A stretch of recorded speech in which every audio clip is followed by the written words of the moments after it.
এবার বাবা ওই দুয়ারের ভিতরে বড় বড় মাছ বেঁধেছে। ধাওয়ানরা কি করলো, কাঠের খোপরে বিষটা রেখে ওই দুয়ারের ভিতরে বাবা, দুয়ারের কাটা কেমন হয়ে গেছে এরকম নাকি? এই দিক দিয়ে ঢুকা খুব সহজ। যখন বাবা এই দিক দিয়ে ঢুকবে, বেরোয় বার হতে যাবে, তখন কিন্তু চোখের মূল কাটা দিয়ে যাওয়া হয়। লক্ষ্য করবেন, সবই তো অন্তর্জগতের কথা। তাহলে এইবার পেছনে আমার কাঠের খোপরে বিষ রেখে ধাওয়ানা না চলছে আমার ওই দুয়ারের ভিতরে।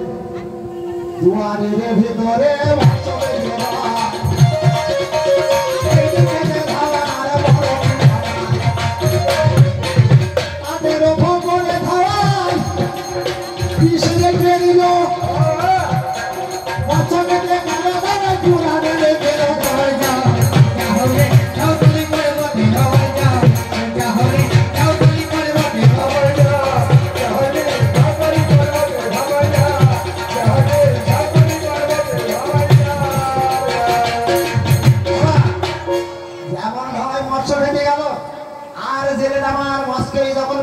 পেট মোটা হয়ে গেল। আমার গণেশ ঠাকুর পেট মোটা হয় না, গণেশ ঠাকুর। গণেশ ঠাকুর কিন্তু দেখতে ভালো না, ওর হাতে যদি হোকো দেওয়া যায় খেতে পারবে, হোকো দিতে পারে গণেশ ঠাকুর খেতে পারবে। তাহলে গণেশ ঠাকুর বলে পেট খেয়ে মাছ খেয়ে পেট মোটা করে ফেলেছে। এইবার কি করেছে ওই ছেলেটা আমার দুয়ারে ঝাড় দিয়ে এসেছে। এটার কিছু নেই, মাছ বই তোমার কটা গুগলি আর কটা শেওয়ালা পড়ে আছে। এইবার ওই একটা মুখ আছে, যেমন বাবু উপর করে দিলি না, গুগলি থাকে, মাছ থাক, শেওয়ালা থাক, নাক থাক, সব পড়ে গেল, সব পড়ে গেল। এইবার ওই খাওয়ানা নাকি আবার কাঠের ফোকরে এসে দেখে কাঠ পিঁপড়ে যত ছিল কীট পতঙ্গে, যত ছিল পোকামাকড়ে সব দিয়ে স্মরণ করে নিয়েছে। ওমা কাঠ পিঁপড়ে যদি কামড়ায় কেমন হয়? এই খাবার না। তাহলে কাঠ পিঁপড়ে আমার আপনার কামড়েছে নাকি? ছটফট করছে। এইবার কি করেছে, ওই মায়ের কাছে এসে গেল। মা বলে কি সর্বনে ধাওয়াই, যা তোকে অভিশাপ দিলাম, তুই আজকে থেকে ওই পেটটা হয়ে মাঠে ঘাটে দেখতে পাই ধানের আগে তোলে একটা নাক থাকে, এবং যদি নদীতে শিল্পে ফেটে যায় একটা নাক ওঠে। তাহলে দিদিকে বললো, দিদি গো, দিদি গো, শোনো শোনো আমার গ্রামের দিদি, আমার দুই ভক্ত থাকে দিদি, পূজা হবে না, পূজা হবে না। দিদি গো জানো ভক্ত ধর্মে পূজা হবে কেন? যাই নাকি যাচ্ছে সেই নাকি ব্যাগ করে ফিরে আসছে, তার লক্ষ্মীদেরকে কে নাম শুরু করবে। এবার যোগতে ঘুরিয়ে এলো, শোন তুই একবার 713 নদী পার, নারকল ডাঙ্গা, মধুপুরে গ্রাম, রমণীর দ্বীপে আছে কালীনাগ, এই কালীনাগকে একবার দেখলাম। ও দিদি তুই কালীনাগকে আমার কথা শুনে আসবে কেন? কালো বলে কুচ্ছিত বলে আমি তাকে 713 নদী পার, নারকল ডাঙ্গা, মধুপুরে গ্রাম, বনবাস পাঠিয়েছি, সে তো আসবে। তুই একবার দেখে দেখ, মায়ের সন্তান, মায়ের নাকি সন্তান না এসে থাকতে পারে। কে যাবে সেই 713 নদী পার, সেই সাগরের এত বড় বড় ঢেউ, রসে রসিক হয়ে ঢেউর তালে তালে তালে তালে পানি দিয়ে সেই রমণীর দ্বীপে কে যাবে?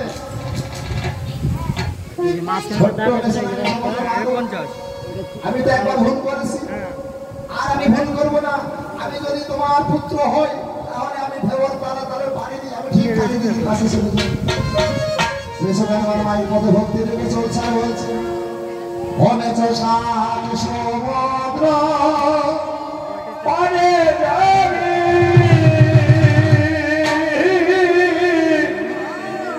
থাকবি ধরে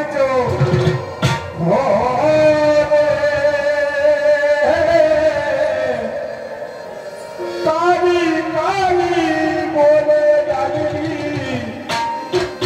ডাকবি উচ্চ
সমুদ্র 13 নদী পার বাইকুণ্ঠা মধুপুরে গ্রাম রমণের দ্বীপে কালী দিদি বলে ডাকে কে দিদি আমি মেছো না ও মেছো তুই এসেছিস না তুই ভালো আছিস মেছো তুই এসেছিস আর তোকে কতদিন দেখিনি তুই আমার ছোট ভাই মেছো না দিদি ভালো হয়ে জানিস মায়ের বড় বিপদ তুই একবার চল মায়ের আড়ালে না আমি যাবো না মেছো আমি যাবো না কেন দিদি তুই জানিস মেছো আমি কালো বলে আমি কুৎসিত বলে মা আমাকে 7 সমুদ্র 13 নদী পারে বড় মাছ পাঠিয়ে আমি যাবো না দিদি রে আজ কেন মায়ের বড় বিপদ মা তো সন্তানকে কথা বলে তুই মরতে পারিস না তুই মরলে আমার এই প্রাণটা এই দেহটা একটু জোড়ায় তাতে কি সন্তান মারা যায় দিদি তুই আমার কথা নেই তুই একবার মায়ের আড়াইছ সত্যি বলছিস সত্যি বলছিস মা আমাকে ডেকেছে হ্যাঁ দিদি আমি যাবো মেছো আমি যাবো সেই মায়ের কাছে মা আমাকে ডেকেছে আমি লাগি থাকতে পারি মেছো তাহলে না আমার সেই সময় একটা ব্যাংক শিকার করছে ব্যাংকটা বলে ওলে কালি তুই আমাকে না ফেললি জলে না ফেললি স্থলে আমি যে জায়গায় জ্বলছি আমি তো অভিশাপ করে তুই সেই জায়গায় জ্বলবি তোর কাজ শিখতে হবে আউটপুটে চঙ্গিটু কম খাবো রাস্তা আমার জাল জ্বালাবো সমান করে আমার মায়ের আড়াই দিল যাবে শোনো মা তুমি তো আমাকে পেরেছি আজকে আমার বড় বিপদ সাঁওতাল পর্বতে হাওয়ায় বাসর ঘর সেই বাসর ঘরে বাসর দিয়ে মান করছে ওই লক্ষ্মীদেরকে তাকে দংশন করতে হবে যদি দংশন না করিস তাহলে আমার আর রক্তধামী দেবে হবে আমার সর্বদামে আসন হবে না আমাকে দেবী বলে মানবে ও বাবা যার আছে কালেও না তার কিসের যার কালী না গেছে তার কিসের আমি এখনই যাবো লক্ষ্মীদেরকে দংশন করতে আমার চলছে আর বলছে আহা ও কালীরা চলে রে ওরে লোহার বাসর ঘরে কালীরা চলিল রে লোহার বাসর ঘরে কালীরা চলিল রে লোহার বাসর ঘরে কালীরা চলিল রে লোহার বাসর ঘরে কালীরা চলিল রে লোহার বাসর ঘরে কালীরা মায়ের বাবা ভক্তি রেখে আমার কালী চলে যায় এবার সাঁওতালিতে যাবে কালী বাসনা হয় ধীরে ধীরে কালী আমার ওরে সাঁওতালিতে গেল ওপরেতে মরে আছে কালী দেখতে পেল নিচে আমার দেওল আছে কালী দেখিতে পায় ওরে চতুর্দিকে লক্ষ্মী শিকার করেছে ধীরে ধীরে কালীরা আমার মায়ের কাছে যাই ওমা শোনো শোনো রাজা বলে ঘরে তোমার ভাই কেন কালী কি হলো বলো মা লক্ষ্মীতে দর্শন হবে না কেন কালী তুই যে বড় অহংকার করে তুই যে বড় গৌরব করে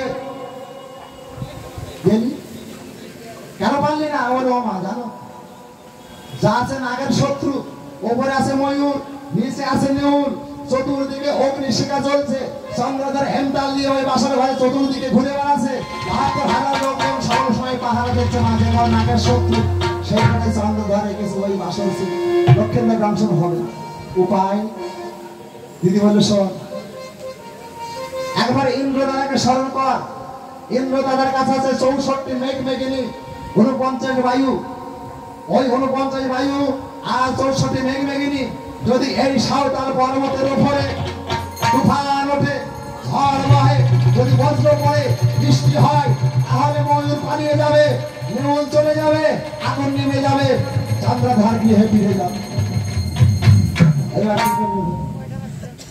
আমার সেই জায়গায় তুফান উঠে গেল বজ্র করছে ঝড় বইছে বজ্রপাত হচ্ছে আর বৃষ্টি নেমে গেল আগুন নেমে গেল নেউল পালিয়ে গেল ৭২,০০০ লোকজন বাড়ি ফিরে গেল চন্দ্রধর গৃহে ফিরে গেল আর ময়ূর উড়ে গেল এবার এবার দিদি বললো শোনো মনসা, ওই দেখ বাসর ঘর ফাঁকা, এবার তো নাক বাটা। আমার মনসা বলছে আহা ও বাসর সামা, ওরে সামান রে, ওরে চন্দ্রধর, ওরে আজ বছরে ঠকিবে রে তো মনে চাচার বাছর সামান সামান রে। ওরে চন্দ্রধর, আজ বছরে ঠকিবে রে তো ওরে চাচার বাছর সামান সামান রে। ওরে চন্দ্রধর, আজ বছরে ঠকিবে রে তো ওরে চাচার বাছর সামান সামান বাসর সামান ভাই।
বাসর ঘরে প্রবেশ করলো ভালো, সাত সিঁড়ির উপরে দ্বিদল চক্রের হতলো হাওয়ায় বাসর ঘর। সাত সিঁড়ি কোন জায়গায়? এই দুই সিঁড়ি, এই দুই সিঁড়ি, এই দুই সিঁড়ি, আর এই হচ্ছে এক সিঁড়ি। সাত সিঁড়ির উপরে আমার গাড়ি নাচ চলছে। প্রথম সিঁড়িতে যখন দিল দর্শন, বেহলাকে বলছে বেহলা রে, আজকে তোর বাসরে কাল ঢুকছে না যেমন ঢুকছি। এই পদাকর্তা একদিকে দাঁড়িয়ে বললেন ও বেহলার কা ঢুকিলে আছে রে বেহলা জো, ঢুকিলে বাসো রে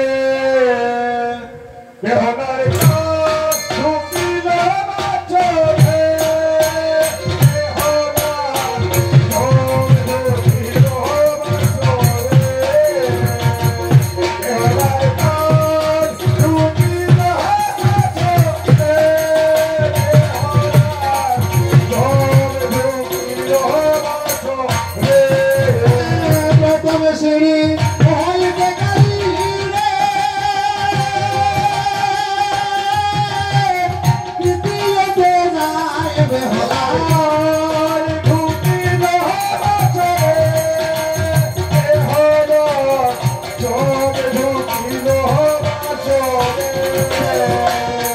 ওরে দ্বিতীয়তে হইতে গেলি রে,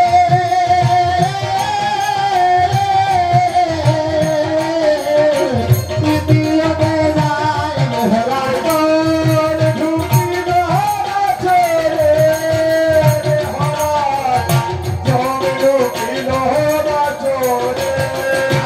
দ্বিতীয়তে হইতে গেলি রে,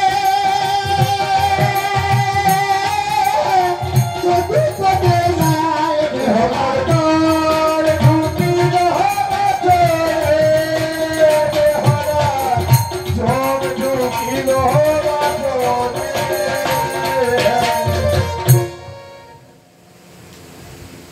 এক সিঁড়ি, দুই সিঁড়ি, তিন সিঁড়ি, পাঁচ সিঁড়ি, ছয় সিঁড়ি, সাত সিঁড়ি থেকে দিল দর্শন।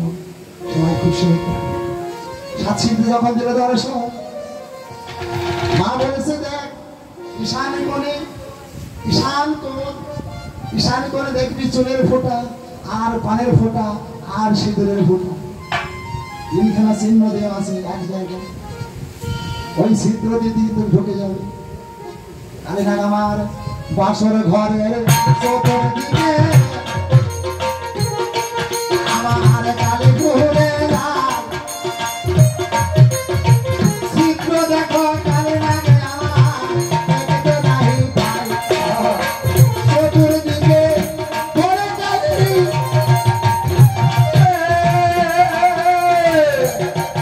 আমার ওই না বাসর ঘরে ঈশান কোণে গেল কালী ঈশান কোণে গেল কালী জানাই দাদের কামে দেওয়ার কাল ঢুকি না রে হোরা ওরে লোহারে দেওয়ার কাল ঢুকি না রে হোরা জোর ঢুকি না রে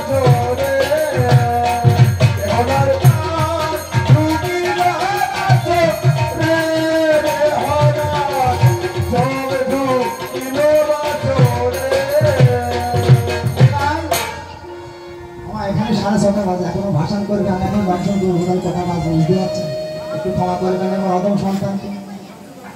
এবার কি করেছে বাবা আমার বাসার ঘরে চতুর্দিকে ঘুরে ঘুরে ছোট্ট একটি হিসাবে করে ছিদ্র দেখতে পেয়েছে।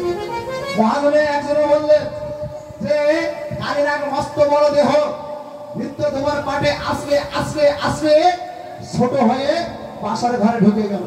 গুরু পুরাণ বললেন কালীনাগ আমার মস্ত বড় দেহ সুত সঞ্চনের রূপ ধারণ করে আমার বাসার ঘরে ঢুকে গেল। বাসার ঘরে যখন ঢুকে গেল কালীনাগ লক্ষ্মীনাথ হরা দুইজনের সায়ন আছে। কালীনাগ অবাক হয়ে কাঁদিয়ে দেবেন কি সর্বনাশ আমি কাদের দেখছি আমি। কালীনাগ মনে মনে ভাবছে যেন সেই সত্য যুগের লক্ষ্মী নারায়ণ। কালীনাগে মনে মনে ভাবে না লক্ষ্মী নারায়ণ এজন্যই আমার দেতা যুগের আমি সীতা শয়নে নয় কালীনাগের আমার দুই নয় না ভরে না হানার আমি সীতা নয় এজন্য আমার দাপর যুগের রাধা গোবিন্দ শয়নে নয়। কালীনাগ মনে মনে ভাবছে না রাধা গোবিন্দ নয় এজন্য আমার কলেজে নিরাই কৃষ্ণ প্রিয় শয়নে নয়। কালীনাগ আমার মনে মনে ভাবছে আমি কি সরে বেড়াচ্ছি আমি একজন মা আমি একজন মা হয়ে আমি একজন নারী হয়ে আমি কি করতে এসেছি। আমি একজন মা আমার তো সন্তান আছে আমি একজন নারী আমার তো স্বামী আছে তাই নারী হয়ে আর এক নারী শীতে কেটে দেবো কি করে। কালীনাগ আমার বাসর ঘরে মায়ায় পড়ে আছে মায়ায় জাগরে পড়ে আছে। জানিস রাখায় আমি তোকে ব্যবসা করবো না বাবা জানিস আজকে তুই যদি আমার ছেলে হতি তাহলে আমি মা হয়ে তোকে ব্যবসা করতে পারতাম। আমি পারবো না মায়ের আজ্ঞা পালন করতে। আমি আমার লক্ষ্মীন্দরকে কিছু বলবো। কালীনাগ বাসর ঘরে মায়ায় পড়ে লক্ষ্মীন্দরের পদতলে চুপ করে শয়নে আছে। মামার অন্তর্ধান হয়ে দেখলো কালীনাগ বাসর ঘরে কি মায়ায় পড়েছে লক্ষ্মীন্দরকে ডাংসন করছে। দিদি বলো উপায় কি করে। দিদি বলে শোন তোর বাম অঙ্গ থেকে এক চিমটে ময়লা তুলে কামরূপে মশা সৃষ্টি কর। যেমন লক্ষ্মীন্দরের পদতলে বসবে লক্ষ্মীন্দর আমার পদ ঝাড়া দেবে কালীনাগের বদলে লাঠি লাগবে কালীনাগ বাধ্য হয়ে লক্ষ্মীন্দরকে ডাংসন করবে। কামরূপে মশা সৃষ্টি করে লক্ষ্মীন্দরকে পাঠিয়েছে বাসর ঘরে।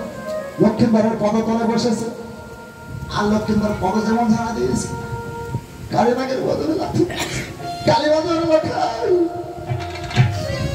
জানিস বাবা জানিস তোকে তো আমি কিছু বলিনি। আমি তো মা আমি তো নারী আমি তো মা হয়ে চর করে শয়নে আছি কেন আমার বুকে পড়াঘাত করলি বাবা। জানিস মা হয়ে সন্তানের লাঠির যেন আমি সহ্য করতে পারছি না, জানিস? আমার লাঠি মারিস না। আমি তোকে কিছু বলবো না, কেননা তুমি যদি আমার পেটের সন্তান হতি তাহলে কি আমি তোকে মারতে পারতাম? আমি কি ক্ষমা করতাম না? আমি না কিছু বললাম। আবার শয়নে গেল দক্ষিণ দ্বারের পদতলে, মাথা নিচু করে পদতলে শয়নে আছে। আবার সেই কামড়ে মশা সৃষ্টি করে আমার লক্ষ্মীর দ্বারের পদতলে বসেছে। যেমন পদতলে বসেছে আবার লক্ষ্মীর দ্বারের পদ ঝাড়ালি। কারণ আগে এই দিকে রাতে লেগেছে, আমি বলি তুই কেন বারবার আমার মুখে বাবা গাড়ি করে বাবা? আমার তো পড়া নেই না। মায়ের সন্তানের লাঠি আমি কেমন করে সহ্য করবো বাবা? আমি আর পারছি না। আমি আমার সন্তানকে কিচ্ছু বলবো না, কিচ্ছু বলবো না। যতবারে আমার মুখে লাথি মারুক আমি কিচ্ছু বলবো না। আমি তো মা, আমি যদি মাকে সন্তানকে যদি ক্ষমা না করতে পারলাম তাহলে আমি কেমন মা হব? আবার শয়নে গেল। আবার সেই কাম করে মশা সৃষ্টি করে লক্ষ্মীর দ্বারে পদতলে বসেছে। আবার লাঠি দিয়েছে। কালী বছর লেখা আগেবারে ছেড়েছি, দুইবারে ছেড়েছি, জানিস বাবা? আর তোকে ক্ষমা করতে পারবো না। আমি একজন নারী হয়ে আর এক নারী শীতের শীতরে কেড়ে দেব। আমি একজন মা হয়ে আর এক মায়ের বুকের সন্তানকে কেড়ে দেব। কান্না কাঁদছে আর বলছে, ও কালী, কালীর মায়েরা জানে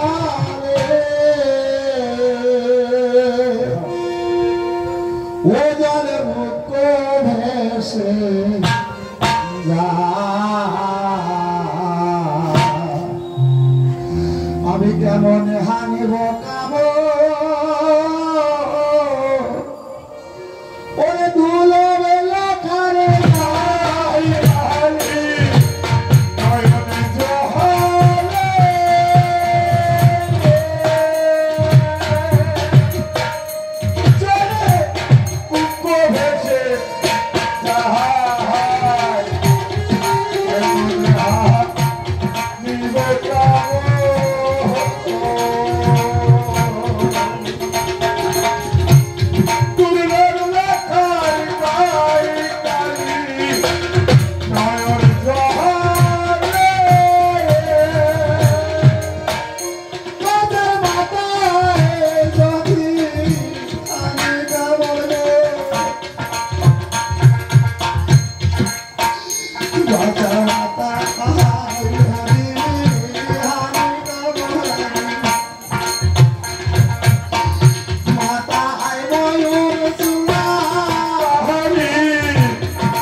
তাহলে হাতে যদি হানি কামড় হাতে মোহন মাসি, পেটে যদি হানি কামড় কারণে রেখো, ইষ্টে যদি হানি কামড় নিত্য ধোবার পায়, পায়ে যদি হানি কামড় পায়ে চলাবো, লক্ষ্মী ধরে এবার দংশন হবে। ওমা আপনাদের কাছে বড় জোরে নিবেদন, কিন্তু কেউ কিন্তু বাড়ি যাবে না, লক্ষ্মী ধরে দংশন হবে। যদি যাবার হয় এখন সে চলে যায়। সাক্ষী থেকো ওহে ধর্ম, সাক্ষী থেকো তুমি, সাক্ষী থেকো ওহে ধর্ম, সাক্ষী থেকো তুমি, সাক্ষী থেকো ওহে ধর্ম, সাক্ষী থেকো চন্দ্র সূর্য, সাক্ষী থেকো সবে, সাক্ষী থেকো গ্রহ তারাগো, সাক্ষী থেকো সবে, সাক্ষী থেকো হে ধর্ম, সাক্ষী থেকো তুমি, সাক্ষী থেকো।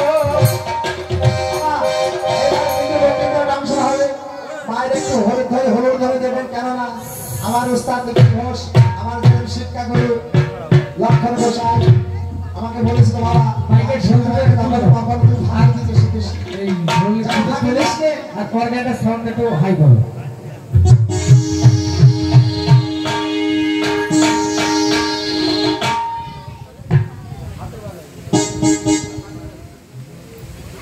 দেখেন ডোল দেখেন।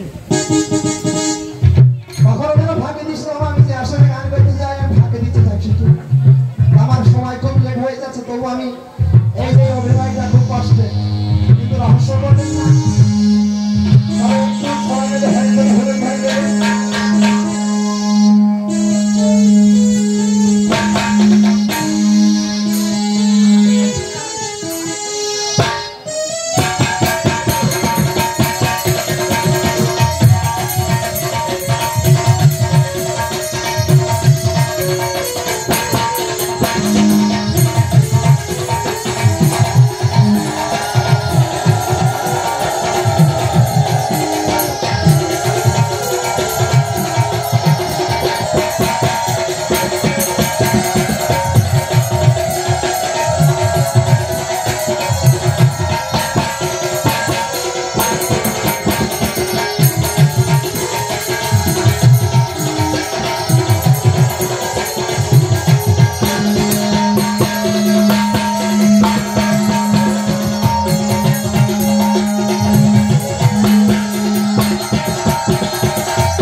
এদেশের